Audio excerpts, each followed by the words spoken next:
남북 전쟁을 겪고 또 해방의 혼란을 겪고 사회주의 정권이 들어오면서 그럼 어떻게 그 이후로 적응해 나갔나도 상당히 궁금하지 않을 수 없습니다. 이건 교수님만 모시고 들을 수 있는 거라 제가 한번 얘기를 또 듣고 싶네요. 그 이북 지역 기독교는 정말 1945년 남북 분단의 영향을 직접적으로 그리고 치명적으로 받았죠. 예. 뭐 남한은 물론 남한도 영향을 받았지만은 그래도 북쪽 기독교에 보면 훨씬 덜 받았다고 할 수 있겠죠. 북쪽은 뭐 그 종교에 그 좀 비우호적이고 종교 활동을 제한하려고 하는 저희 사회주의 정권이 등장하면서 이제 그 어려움을 겪기 시작한 거죠. 예. 1945년 벌써 10월 달이 되면 뭐 8월 15일 해방이니까 예. 10월 달부터는 북한 전 지역에서 사회주의 사회를 건설하려고 하는 사람들이 사회를 주도해 나가고 있다는 분위기가 느껴집니다. 네. 그래서 예컨대 여기 신의주에서 활동하던 한경직 목사는 10월 달에 예. 월남을 합니다. 아주 이른 그러니까 굉장히 빨리 하셨군요. 물론 김일성 정부는 평양에 있었지만 예. 그런 큰 도시들 북한 지역 전역에 사회주의 정권으로 이제 바뀌는 그런 그 활동이 시작됐다고 볼 수 있는 거죠. 그렇게 되면서 북쪽에 있던 종교인들이 굉장히 조금 우려를 많이 하게 된 거죠. 지금 북한 사회가 종교의 자유를 제공할 건지 뭐 제공해 준다고 말을 하는데 정말 과연 그럴 건지 일제시대 때부터 1920년대부터 한국에서도 그 막시즘이 들어와서 뭐 서울이고 어디고 간에 막시즘을 수용하는 사람들하고 기독교인이 충돌이 많았거든요. 그렇군요. 네, 20년대부터. 그러니까 그런 경험이 있으니까 지금 사회주의 사회가 들어서면 이게 다시 종교 활동이 통제가 되고 이 종교 활동을 하기 어려울 거다. 그래서 이제 많은 사람들이 좀 남쪽으로 내려가면 조금 낫지 않겠느냐 그런 생각을 했죠. 많은 사람이 실제로 이제 월남을 했죠. 1945년부터 47년까지 이제 월남을 많이 하는데 그 월남하는 사람들은 이제 북쪽의 사회주의 사회에 적응하기가 어려워서 이제 어려울 거라고 예상하고 월남을 한 거죠. 그런데 기독교인들이 오히려 북쪽에 많은데 그리고 협력해야 되는데 이분들이 다 내려가면 안 되잖아요. 그렇죠. 그래서 북쪽에서도 김일성 정부가 이걸 어떻게 하면은 사회주의 사회 건설에 기독교인들이 동참하게 만들 것인가 고민을 했죠. 그래서 1945년 10월 달부터 김일성은 목회자들을 일부 목회자들을 접촉을 시작합니다. 가장 먼저 접촉을 시작한 것이 자기가 평양에서 그 김일성이 어린 시절에 초등학교를 다녔는데 그 초등학교 지금도 있습니다. 창덕 초등학교라는 초등학교를 다녔는데 그때 담임 선생님이었던 분을 찾아갑니다. 근데 마침 그분이 이제 장로교 목사가 돼 있었어요. 이제 해방 이후에. 이때 이제 김일성이 공부할 때는 1920년대니까.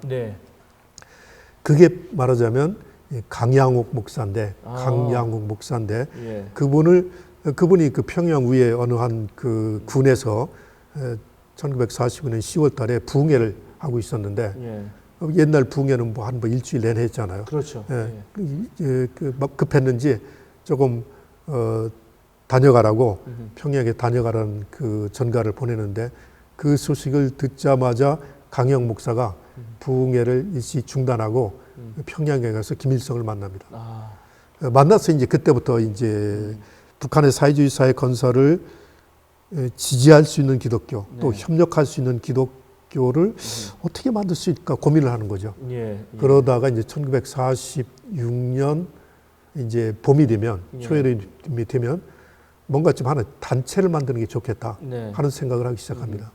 이제 그렇게 해서 만들어지는 것이 지금 우리가 얘기하는 북한 기독교를 대변하는 조선 그리스도 연맹이죠. 그 연맹이 1946년 가을에 11월 28일 날 평양에서 만들어집니다. 평양에서.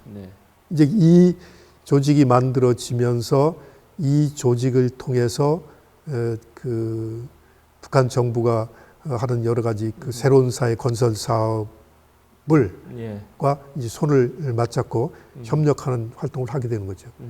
해방정국이라고 하는 건 사실은 한국 사회에서 상당히 혼란기였고 이제 일제 압제에서 벗어나서 어떠한 나라를 서로 만들어갈 것인가. 근데 사실 한 나라였으면 제일 좋았겠지만 상황은 그렇게 돼서 저쪽은 사회주의를 지향하는 정권이 들어오는 거고 이쪽은 미군 정식으로 들어오니까 그럼 사회주의 정권을 세워 나가야 되는데 근데 이미 그 전에 이 북한 쪽은 좀 기독교 인구가 많았기 때문에 이 사람들하고 어떻게 할 건가는 서로 입장이 다르겠죠. 정부는 끌어들이는 사람도 있을 수 있고 여기는 이거 우리 사회 정권에 방해가 된다는 수도 있을 수 있고 또 그리스도인 입장에서는 이 정부가 우리를 박해하고 힘들게 할 거다.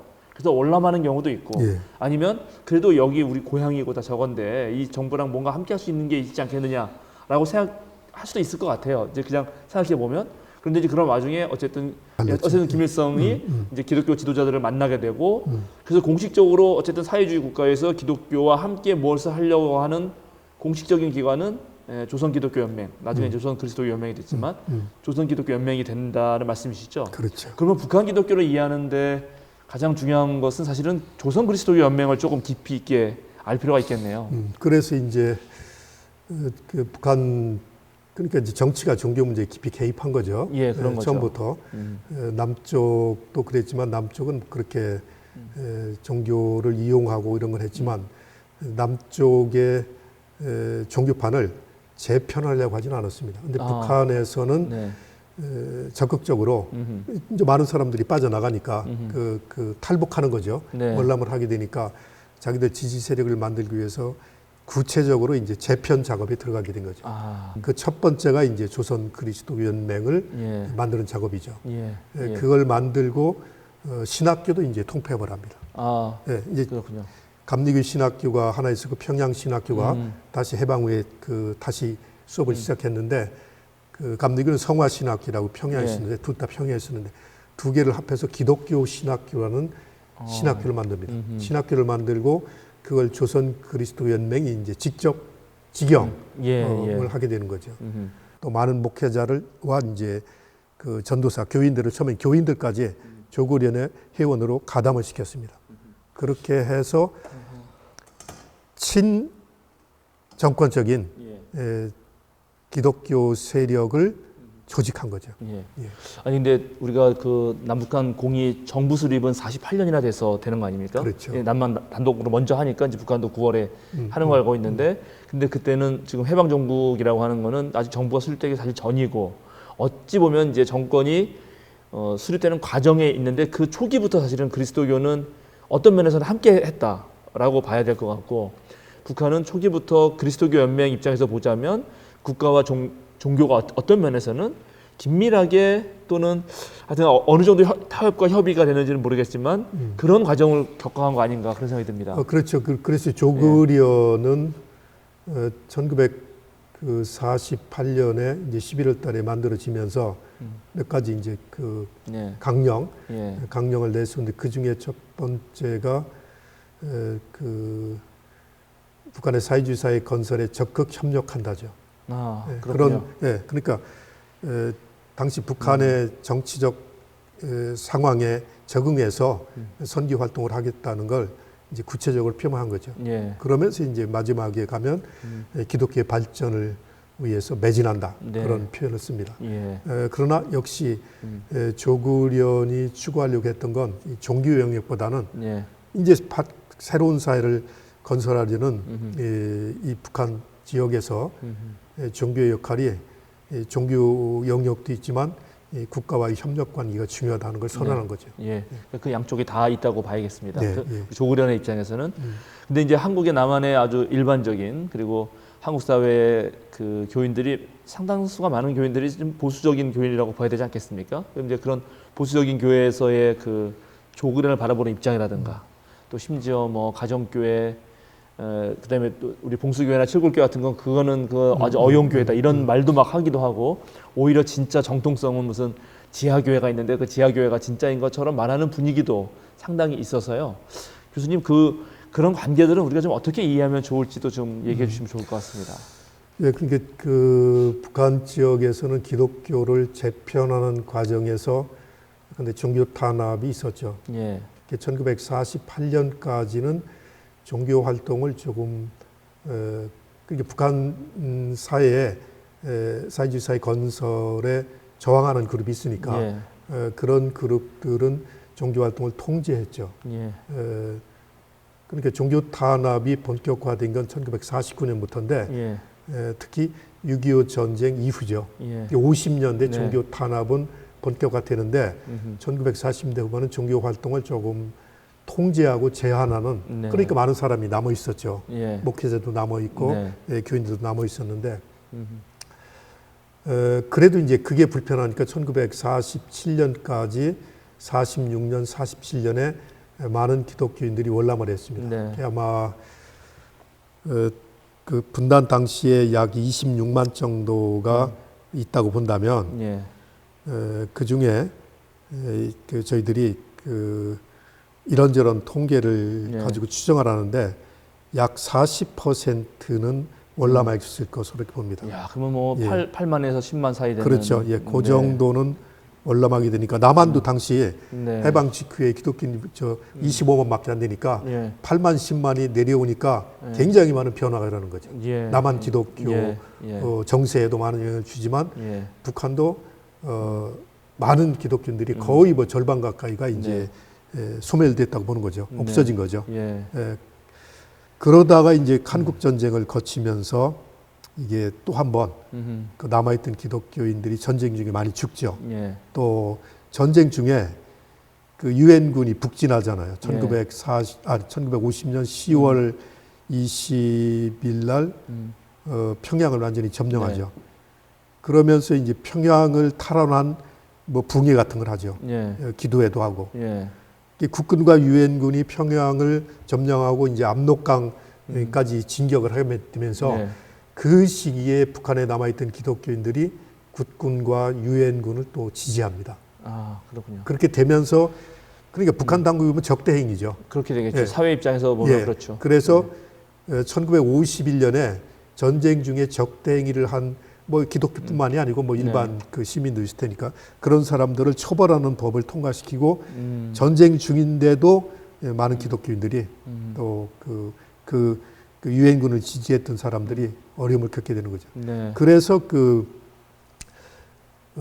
1951년 그 1월 4일 일사후퇴라고 하지 않습니까? 예. 그때 북쪽에 남아있던 기독교인들이 유엔군을 지지했으니까 네.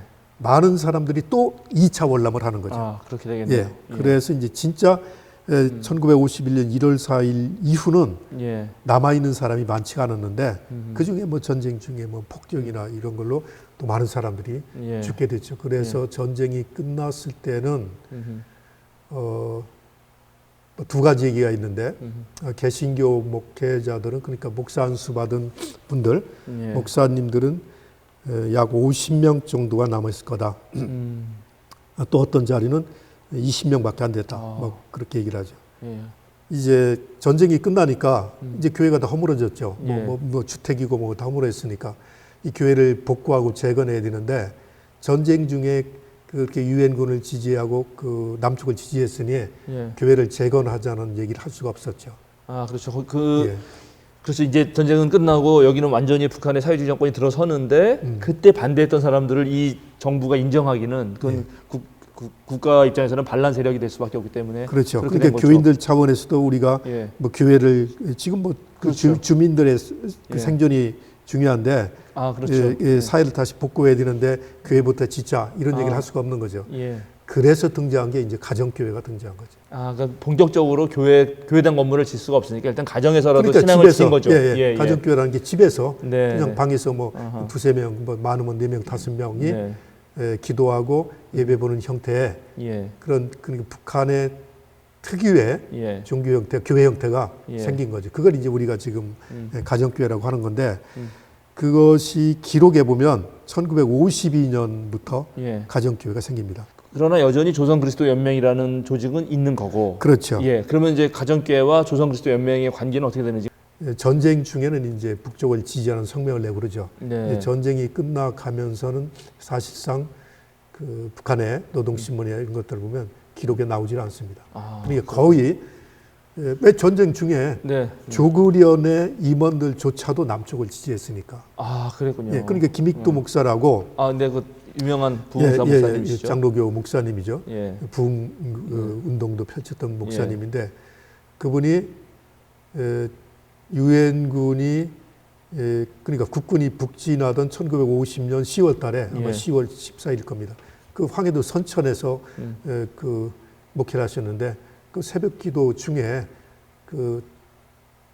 그러니까 뭡니까 후퇴하고 있던 인민군이 그 김익도 목사님을 사살하고 가잖아요. 이제 그런 것들이 왜 그러냐면 김익도 목사님은 1949년에 조구련이 총회를 조직해요. 네. 총회 이렇게 총회장이 되신 분인데, 네.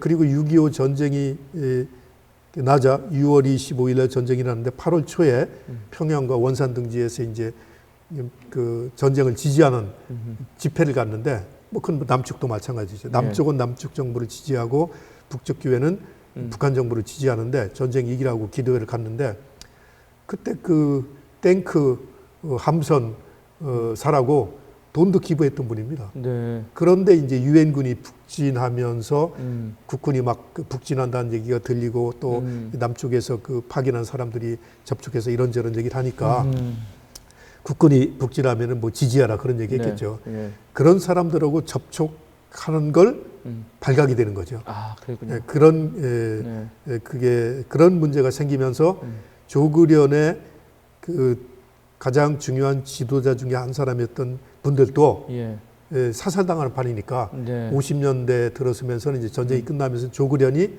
활동을 거의 못하게 되는 거죠. 가정교회만 이제 활동을 그러니까 공공연히가 아니고 사사로이 또는 비밀리에 조심스럽게 한 거죠. 그러다 1959년이 되면은 북한이 종교 정책을 가시화하는 거죠. 지금까지는 그냥 뭐 지시하고 명령을 이론을 만드는 거죠. 평양에서 5건의 반종교 서적이 간행이 됩니다. 그 전까지는 반종교 서적이 없었어요. 그 중에 가장 유명한 것이 우리는 왜 종교를 반대해야 하는가? 또는 종교는 인민의 아편이다. 미제는 어떻게 종교를 이용하는가? 뭐 이런 책을 5권이 간행이 되는데 이 소책자입니다. 보통 40~50페이지 정도 되는 소책자인데 남쪽에 우리가 북한 연구를 하고 있지만 그 원본이 없어서 저도 큰 20여 년 동안 찾다가 연변대학에서 한 권을 찾았고 반종교 문서에 관한 책이죠. 또 그 3권은 미국 국회 도서관에서 입수했습니다. 그러니까 복사본이죠. 그래서 이제 그 전모를 알 수 있게 됐는데 판권에 보니까 모든 책들이 5만 권씩 찍었습니다. 지금 우리 신학서적 지금 그 원체 읽지 않으시니까 뭐 12,000권 이상 찍지 않습니다. 뭐 보통은 500권 찍고 그러는데 5만 권씩 찍어서 북한 전역의 도서관 또는 뭐 그 행정 단위, 기초 단위 쪽으로 보냈겠죠. 당시 이제 전쟁이 지고 나서 모든 그 책임을 미국에 돌렸으니까 미제국주의가 어떻게 종교를 이용하고 있는가 뭐 그런 내용이죠. 그렇게 되면서 본격적으로 1960년대가 되면 그런 반종교 선전이 본격화되면서 북한에서는 60년대가 되면 종교 활동이 사라졌다고 볼 수 있는 거죠. 그러니까 가시적인 종교 활동은 물론 50년대 보기 드물었지만 굉장히 많이 소멸됐고 사라졌고 이제 정말 지하교회 형태만 남아있게 된 것이 60년대라고 볼 수 있는 거죠. 근데 그럼에도 불구하고 사실은 이제 북한도 자신의 체제가 안정화되고 또 이 세계와 교류하려면 아무래도 종교 자유 문제를 부딪힐 수밖에 없고 실제적으로 뭐 여전히 조그련은 지금 활용하고 있지 않습니까? 이건 아마 그런 입장도 또 시기가 바뀌면서 변화했을 것 같은데요. 그 이후에 그럼 다시 그나마 지금 북한에서 그러니까 기독교 신앙을 가지고 있는 교인들, 저는 여전히 가정교회도 있다고 들었어요, 교수님. 그럼 이제 그렇게 어떻게 또 유지할 수 있었는지도 좀 궁금해집니다. 흔히 뭐 북한에는 종교가 소멸됐다, 기독교가 없어졌다. 그 전제하에서 지금 있는 건 가짜다, 뭐 그런 얘기를 우리가 흔히 듣잖아요. 이 그 가정교회 형태로 신앙생활을 했던 사람들이 잔존해 있었던 거죠. 예. 그런 사람들이 지금까지 이제 나이로 보면 그분들이 다 90세 이상이니까 사망했는데 그분들의 신앙을 자식들이 보고 또 그 손자들이 보고 손녀들이 보고 하게 되면서 거의 3대에 걸쳐서 기독교 신앙을 유지하는 그런 그 계보라고 할까 그런 게 있다고 보는 겁니다. 최근에는 그런 북한에서 가정교회 형태를 통해서 신앙생활을 해왔다는 사람들을 그 10가정을 인터뷰를 해서 그 계보를 추적하는 그런 연구도 나왔죠. 가정교회를 이제 1970년대 이후로는 한때 북한 정부가 약 200개를 허용했습니다. 네. 그러니까 북한 사이에 충성하는 사람들 중에서 기독교 신앙을 갖고 있다고 알려진 사람들한테 너희가 몇몇이 모여서 전도는 하지 못하지만 예배는 봐라. 그런 것들을 북한 전역에 200개를 가정교회를 허용을 해준 거죠. 그게 70년대. 그렇죠. 70년대 들어서면서. 그래서 이제 남북 관계가 좋아질 때는 가정교회 활동을 조금 활성화시키고 지금처럼 남북 관계가 안 좋을 때는 다시 이제 통제하고 그런 걸 해와서 1972년 남북 간의 7.4 공동성명, 이후락 중앙정보부장이 북한에 가서 김일성을 만나고 하잖아요. 그때 이제 그 무렵에 이제 그 남북 관계가 좋아지니까 가정교회를 많이 조금 활성화시켜준 거예요. 북한 정부가 파악하고 있는 가정교회죠. 그러니까 엄밀한 의미에서 북한 정부가 모르는 지하교회는 아니죠.